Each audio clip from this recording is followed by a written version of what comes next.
to kwanya duoge Kenya ka, it is very relevant nikech en gima miyo kata sirkal mwantiere ni ng'eni everything is possible. Koro it is an eye opener. Ni gimora mora nyatimore samora mora. Koro kata kidwa tiyo ne japiny, ka ni osemi ofis maduong' kucho, to nyaka iti ne japiny e yo maratiro. Erokamano nyako mparo makamano bende nyaka sani riwruoge mopogore opogore koro nyaka mano mar IGAD bende koro osewuok oko ka bende koro sundo ahinya mar nyayo kwe e piny mar Sudan. Ka nyalo mana winjo pachi wakili kapok awinjo pachi ahinya nyaka luore gi lweny mar Sudan gi wachni mogik watieko. An gima nyalo wacho ni jo Kenya, government mar Kenya otem matek mondo ogol dala kapok ohinyore.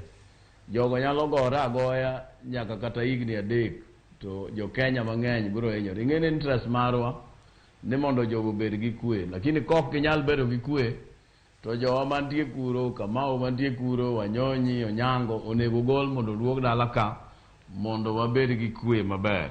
To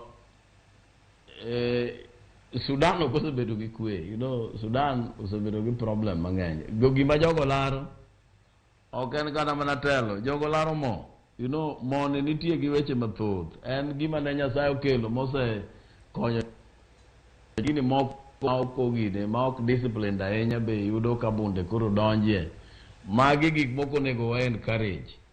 Emomiyo example ma Sudan ne nyalo miyowa ni jatendwa ni mondo dog piny mondo wuog opposition. Magi gik moko ma tok teko kelo ni an ok anyal loso gi jogo kiotimore nade. Magi gin mana jo Kenya.